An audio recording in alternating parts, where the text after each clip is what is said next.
The world says that productivity is about speed, hacks, and just cramming more things into each day. But from God's perspective, that's actually a lie. Real productivity is about wisdom. It's about stewardship. It's about doing the things that matter most with an attitude that most honors God. So today I wanted to share with you 9 quote-unquote productive things that I've learned to stop doing so I can actually get more done for the glory of God. Hey, welcome to the Redeeming Productivity Show. This is the podcast that helps Christians get more done and get it done like Christians. And I'm your host, Reagan Rose. Well, hey, I'm glad you joined us for this episode. And perhaps in God's providence, this is exactly what you need to hear today. Because I'm talking about myths, productivity myths. And I have believed a lot of these, and you probably believe a lot of these. And as I have been studying personal productivity for the past 10 years and writing about it and talking about it in different venues, I have learned that there are a lot of these ideas around what it means to be productive that are simply not true. And some of them you may have heard before. We're going to talk about things like multitasking and hustle culture and all of that. But the reasons they're not helpful is not just because immediately they cause harm to us, which they do very often, but because they misunderstand what we're here for. And this whole project that I've been working on of trying to define, trying to redeem productivity and put it on a biblical, theological grounding really comes down to just understanding who we are, what we're made to do, and how then we can effectively lead our lives and steward our time for those ends. And specifically, what I'm trying to say is you're here to glorify God with your life. That's why you exist. That's the chief end of man. And to do that, it's ultimately about our mindset, this desire, this heart desire, really, to see our Lord honored, to image him accurately, right? That's what it means to be an image bearer of God. As redeemed people, we're trying to image him more accurately in our work, in our homes, and in everything he gives us to steward. And so in doing that, we seek to apply personal productivity to that, right? I have to manage my time. And there's lots of useful tools out there that are going to teach you how to manage your time. There's lots of useful books about how to develop habits. But also mixed in with these useful tips and these useful resources are things that are myths. Productivity myths. As I go through these 9 quote unquote productive things that I refuse to do, I'm not suggesting that you also need to cut all these out of your life, but maybe they'll give you some ideas, and maybe 1 or 2 of these will help you make a tweak here and there that can help you be a more effective steward of the life the Lord has entrusted to you. And so the first quote unquote productive thing that I refuse to do is I don't carry a cell phone. In fact, I don't own a cell phone anymore. And okay, listen, all of these are not going to be this out there and crazy, but one of the things I've realized as time's gone on is that having a cell phone promised all these productivity benefits, but most of the time, the downsides outweighed the benefits. It was more of a device for distraction than it was a device that helped me actually get more stuff done. Sure, in theory, I could answer emails whenever I want, but that's often not the most productive thing I should be doing anyway. Why not do my emails all at one time so I'm not constantly distracted and unable to think deeply? Right. And so there's a lot of different reasons, and I've done other videos on phone addiction and distraction. And so you can seek those out if you want. But I've slowly gone from just decreasing screen time to eventually not using a phone at all. And so what I do currently, and I've been doing this for I think it's almost a year now. I think I started last October, is I just use an Apple Watch. And I have this set up on a standalone cellular plan. And so it has all the benefits of if I fall into a cavern, I can call for help if there's cell signal in the cavern. And I can text, I can do all the things I need to do to actually be productive. I can actually check email on this, though I don't. So yeah, it's technically not true that I don't have a cell phone. I do in the form of an Apple Watch, but I don't have a smartphone. I don't have a phone that can allow me to go on social media or be distracted. And I found that really helpful. And people think, how do you get stuff done? Well, guess what? I have more time to think deeply about things and do higher leverage activities rather than just being distracted all the time.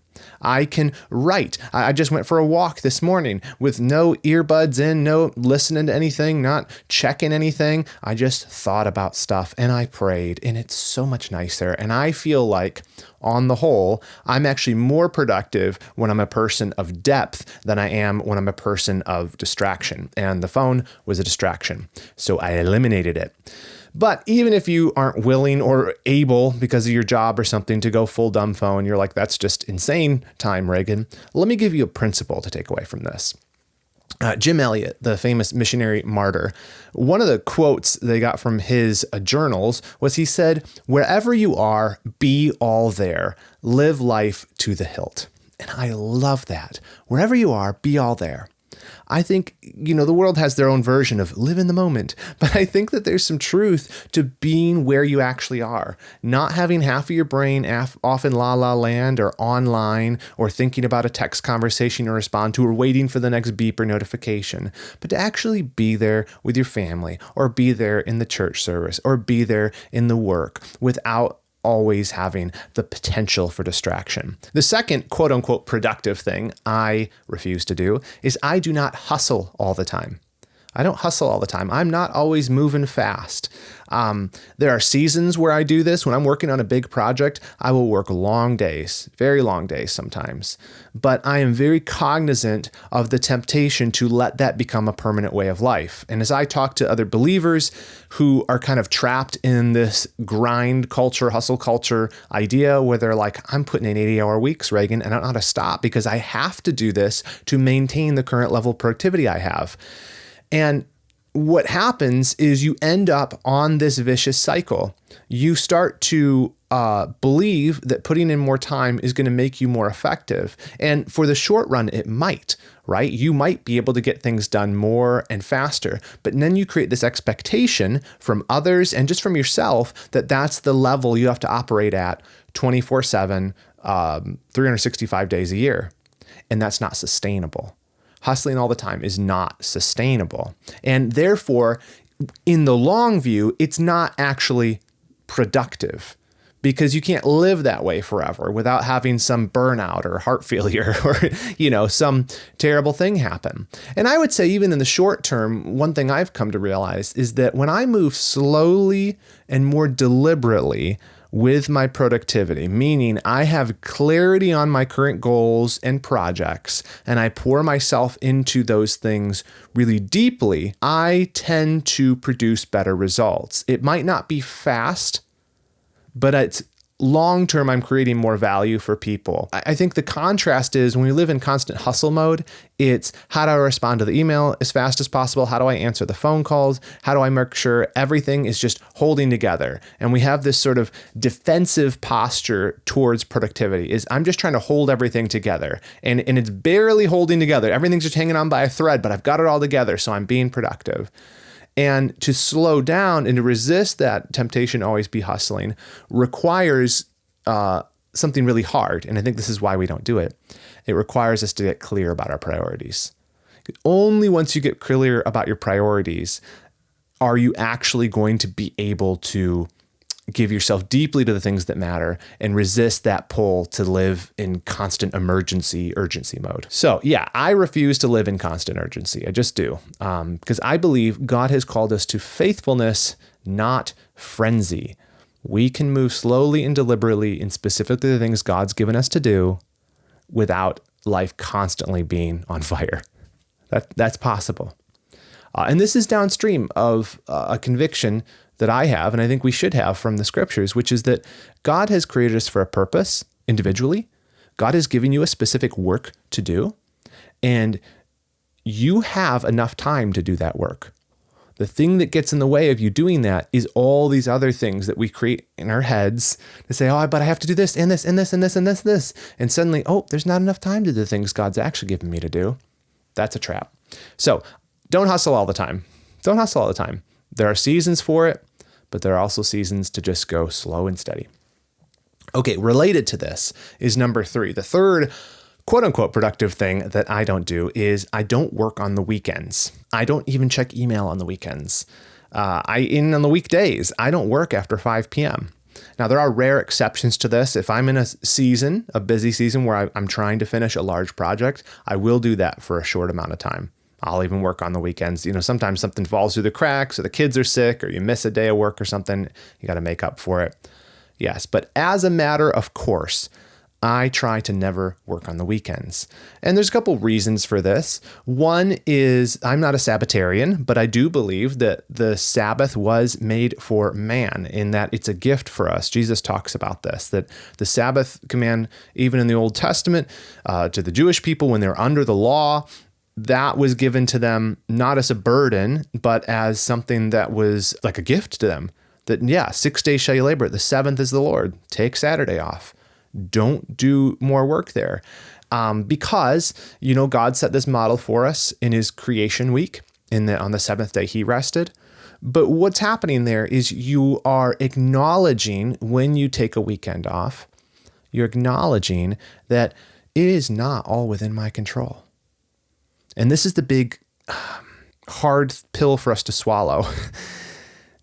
Productivity is this idea that, hey, man, if I can get a little more work in, I can get more results.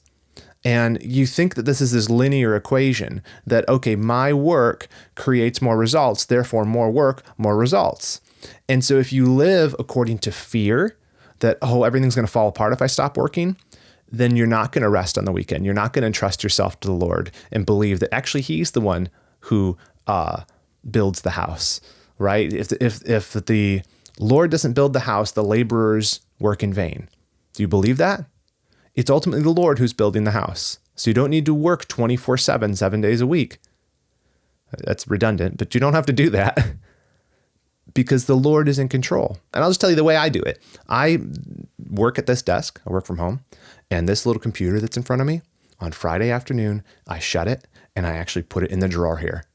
And it's in the drawer until Monday morning, right? I don't even want the temptation there. I don't want to work. I don't want to work on the weekend. I'm not going to check the email. And you say, well, what if someone needs you? They can call me. Well, what if you get an emergency email? I'll deal with it on Monday. Most people understand this. And I get it. Some jobs, you're like, well, my boss, they expect this and they expect that. I get it. Maybe there's a way you can carve out a better understanding there. But I've also learned this. We create the expectations that people put on us, right? And so a lot of times if you're living under the fear of man of, well, I can't slow down because people are going to judge me for it. Often you've created that problem yourself, not just in your head, but in that you've said, hey, I'm the person who's always available. And I'd learned in different jobs I've been in that if there's sometimes you're not available, people learn to deal with that. The world moves on. So that's just advice for you. Resist that urge and deeper at the heart level, understand that a lot of times the reason you're working more than you should is based on fear. It's a lack of trust in God. You fear that if you don't work more, things will fall apart. You fear that you won't have enough money. You fear that people are going to be mad at you. These are all not good motivations, right? The fear of man, the love of money, the fear that things are going to fall apart. These are all responses to us not trusting the Lord of the Sabbath. He is the one who takes care of it. So I would encourage you with that. Take a day off. Don't work on weekends if it can possibly be avoided, or work towards a world in which you don't have to work on the weekends. The fourth quote unquote productive thing that I refuse to do is I don't fill my calendar to the brim. There is lots of space on my calendar. Now, I do want to contrast this. I recommend that people create an ideal weekly schedule for themselves that is filled to the brim. So this might sound like I'm contradicting something that I teach in our Redefining Productivity Academy or in some of the other podcasts I've done. No, there's a distinction here. When you create an ideal weekly schedule for yourself, where you say, here's the time when I'm working, here's when I'm eating, here's when I'm going to do the housework, here's the time when I'm involved in church stuff, That exercise of creating that weekly schedule allows you to identify a pattern of normal that actually makes room for all the stuff in your life. But that is different than when we just let our calendars constantly fill up with stuff. In fact, those are in direct competition with each other. For example, if you have said in your ideal weekly schedule that I'm going to work from 9 to 11 on my project of the day or my big goal, whatever that is, that's my goal time. If you say that, but then when someone says, hey, can you do a meeting at that time? You say, yeah, it's just my thing that was filling that. So I'll let that fill up. And then someone else says, well, can you do another meeting right after that? And you're like, yeah, I guess. I mean, I'm already doing a meeting. Or some urgent thing comes up and someone says, hey, I need you to do this thing. Can you do this? And you say, yeah, I'll do it right now, when you should have been doing the goal time. What's happening? That's you letting your calendar just fill up. That's you actually neglecting and refusing to do the things that you've committed to do by letting yourself be ruled by the tyranny of the urgent.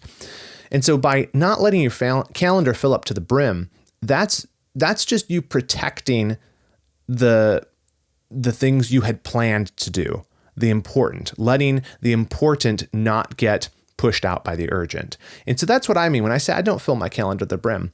I don't take appointments during things that I have already planned to be working on. So if I have a goal time here, or I said, hey, I'm going to sit down and record a podcast at this time, I can move that. I have total freedom to move that. I record these on my own. There's not other people's schedules I need to work around. Like, I could do this anytime. But if I said, hey, here's when I'm doing it, and then someone says, but can you do this at this time? Unless there really is a true emergency, I just say, no, I'm busy at that time. And so you got to protect the time. Don't fill your calendar to the brim. And the older I get, the more I am passionate about leaving my calendar mostly empty. And that's just because I believe that busy does not equal productive. I believe in a concept called leverage, right? And you probably know this from like physics, right? Was it Archimedes who said, give me a lever long enough and I can move the world? And this idea that not all activity is of equal value. Not all activity is equally productive. That it's better for me to focus on things that may not be immediately urgent, but in the long run would be higher leverage. For example, writing. I have to write every day to write stuff, to create books, to create podcasts, to create videos, etc. And that in the short run doesn't feel all that productive because it's mostly me just scribbling on a paper and crossing out stuff I've already written, right? But it's higher leverage because that the work I pour into writing is in the long run going to hopefully reach more people and affect more lives versus if I just spend a bunch of time responding to emails all the time. So having that in your head that some stuff is higher leverage, and often the stuff that's the highest leverage is the least urgent, the least demanding on your time. Having that in your head helps you to be careful not to fill your calendar to the brim. Okay. I also would say this too. Very often, productivity is thought of as a work concept. In fact, I would say that not very often, almost universally. You pick up a book on personal productivity, it is talking about your vocation. And more often than that, it's actually talking about business, right? And so it's this business mindset that productivity is all about work. I don't believe that. This is one of the key concepts in a redeemed view of personal productivity, and that's that your entire life is a stewardship, not just your job. That productivity for the Christian means not just did I do a good job at work, but am I being a good husband or a good wife? Am I stewarding my body well, taking care of it? Are my finances in order? Am I taking care of my household? It is a holistic view of personal productivity that sees that my stewardship in this world is not just my job, it's my entire life. That the Lord doesn't just care about output in terms of productivity, but the fruit I'm bearing is actually the life that I'm living. That I'm trying to be fruitful in good works, and that means being a good steward of every domain of stewardship He's given me. And so if you've gone through some of my courses or read my book, we talk about this concept, domains of stewardship, right? That your life is composed of many different areas that we're trying to steward well. And so how does this relate back to not filling your calendar? You have to leave margin in your calendar. You have to, yes, plan for things like grow time and goal time and grit time, but leaving margin allows you to make sure that you actually focus on these other areas and it doesn't become work is life. Yeah. Okay. Number 5, the 5th quote unquote productive thing I refuse to do is I don't get everything done. Now this might seem like, wow, turn it off right now. This guy's a fraud. I thought it's all about getting everything done. No, here's the sneaky little truth for you. You can't get it all done. You can't finish your whole to-do list because new to-dos will appear while you're in the middle of working on it. You can't finish everything. Not everything is going to get done. And so for me, what does this mean? I say no to most opportunities. I delete most tasks that I actually wrote down that I plan to do. Many, many days, probably most days, the list I made of what I wanted to get done today doesn't actually all get crossed off. So what's that mean? Well, I'm never done. The work is never done. And I was thinking about this actually just this morning. My desire to be productive can often flow from wrong views. Like, if I get everything done, then I can finally relax. If I get everything done, then I'll finally be secure. These are lies. These are based in lies. If I get everything done, I can finally relax. Why is that a lie? Because done isn't when you check everything off the list. Done is when you die. Okay. I mean, that sounds kind of like hustle culturally, but what am I trying to say? God has put you here and he's numbered your days and he has a plan for your life. And that ends when he calls you home to be with him. We don't check out in retirement. We don't, I've done podcasts before on the FIRE movement, financial independence, retire early, which is not bad in of itself. But this whole idea that I just want to work as hard as possible so I can have heaven on earth for the rest of my life, retire in my 30s or 40s, and now I can just relax. It misses the point that you're here to do something, that work isn't just this necessary evil, but it's part and parcel of the stewardship God's given you in this life. And so done is when you die. You're not going to get everything done. And that's okay, because tomorrow is a new day. And ultimately, it's not all up to you. God's going to accomplish his purposes through you, and very often just in spite of you. And so we put in the work. We do what needs to be done. We try to make the lists. We seek to make each day get done what the Lord's given us to do. But at the end of it, we close the books, we go to sleep, and we say, okay, that's all I was able to do today. I did my best in his power, and that's where it ended. That's okay. That's an okay way to live. And, it talks about in Philippians 1:6 that we have this understanding that Paul says, I'm sure of this, that he who began a good work in you will bring it to completion at the day of Jesus Christ. And so we operate with this understanding that God is working a good work in us, our salvation, and that he's working this out through us. He is given us the good works we are to walk in that flow from that salvation, and that our life is just being marked by that fruitfulness day by day. And that effort is not done till he's done with us. And so it's silly to try to have in your head this artificial end where you say, if I just get to X, then I'll be happy and I can be done with everything. And sometimes it's a financial thing too. You say, if I can just make this amount of money, then I can finally relax and put my foot off the gas pedal, not like stress myself out so much. That's not making you more productive. That's actually you misunderstanding what it means to be a productive Christian. So you're not going to get everything done. That's okay. That's okay. You just do the work he's given you today. That's what it's about. And the 6th quote unquote productive thing I refuse to do is I don't do side projects. This is always a temptation, especially when money gets tight, to take on side things. You maybe if you're someone who's prone to this like I am, you start doing the math. You say, okay, if I just got up a little bit earlier, I could take on this kind of client work. I could do this and this on the side, or maybe I could have a second job, right? And so sometimes in some seasons of life, this is necessary just to survive. But one thing I've learned is it never really produces the results I want.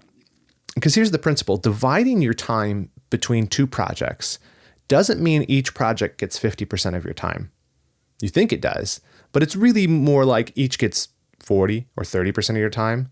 And where does the rest of it go? The rest of that working time goes to the overhead of switching between those two things, or managing the communication, the emails and the calls and all of that. And the bigger cost that is very often unseen is the mental cost of having your attention divided between multiple things. And so this is the opposite of being focused, right? Of actually just saying, hey, I'm going to do one thing really well.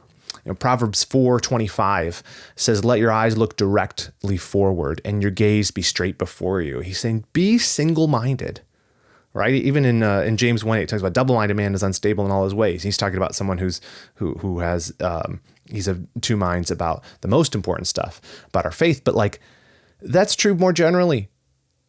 Single-mindedness, single purpose, that is more effective. And so if you can avoid it, stay away from side projects. I remember going down even a few years ago, doing a website project for my church, which is a great thing to do, right? It ended up eating up so much time and so much just mental energy as that dragged on for years until it was finally done. And then that was the point when I said, I'm not doing that anymore.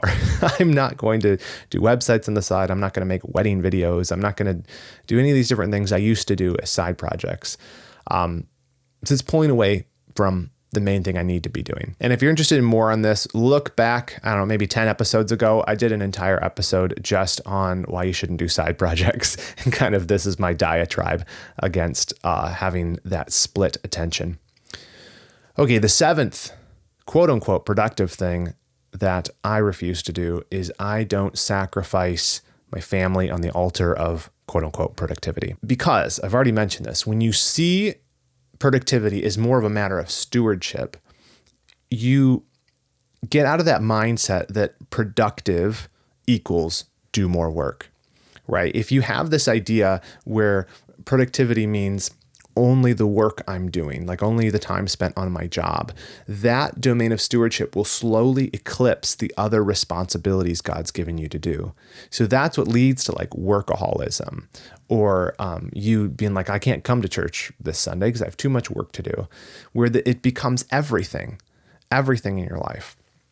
And often, too often, family is the thing that gets sacrificed on the altar of productivity.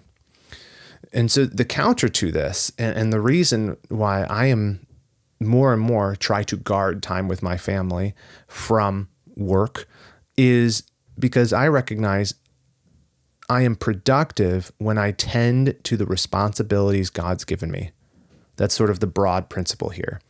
You are productive when you are tending to the responsibilities God's given to you. Your work is one of those responsibilities, but so is your family, and so is your church, and so is your health, and so are your finances, and so is your rest and recreation, and so are all your relationships.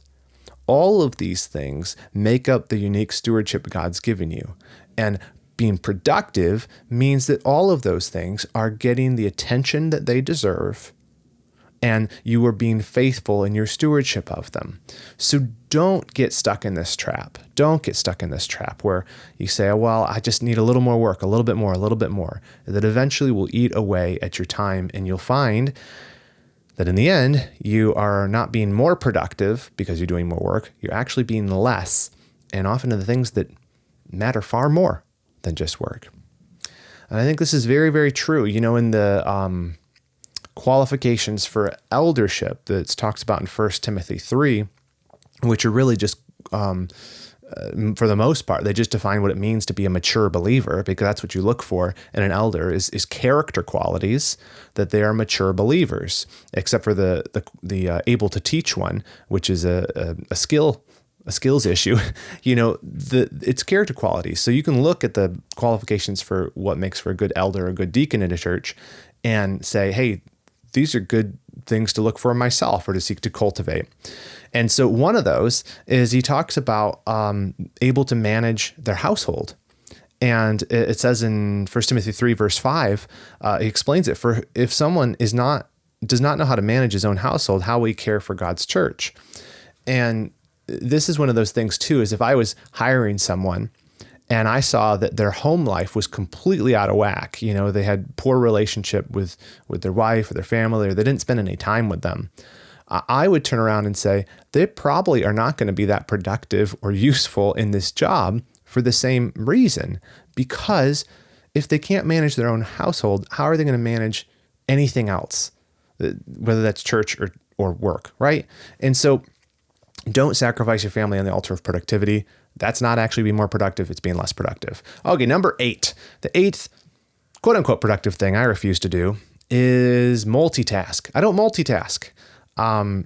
And what I mean by this is I try as much as possible to do one thing at a time and just one thing, not bounce between multiple things. A couple of reasons for this. One is it's been shown again and again through studies that multitasking is fake. It's a lie.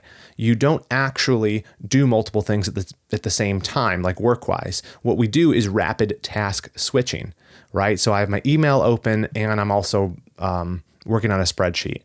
You're not actually multitasking. You're just bouncing back and forth. And it feels productive because you can your brain feels like, oh, there's lots happening. This is really exciting. But you're actually going really, really slow. It's like in those cartoons where, it's like zoomed in and the character thinks they're going super fast and then they zoom out and they're actually like moving in slow motion, I can't think of which cartoon this is from, but it's like, that's how it is for us. If you zoom in, the way you feel in the moment is, I'm doing a little bit of this. Oh, now I'm doing over here, and I'm jumping to this keyboard, and I'm writing this down, and you're like, oh, I'm really in the zone, getting lots done.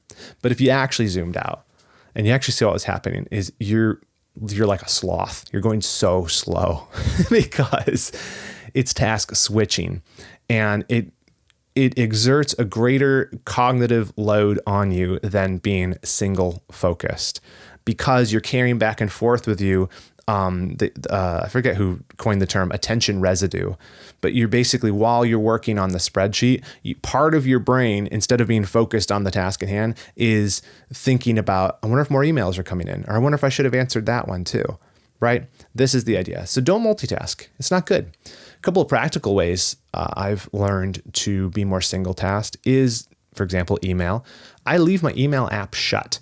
I don't open the mail app on my computer unless I'm going to check mail. And for the most part, I try to do this. I'm not perfect at it, but I try to just check my email once or twice a day.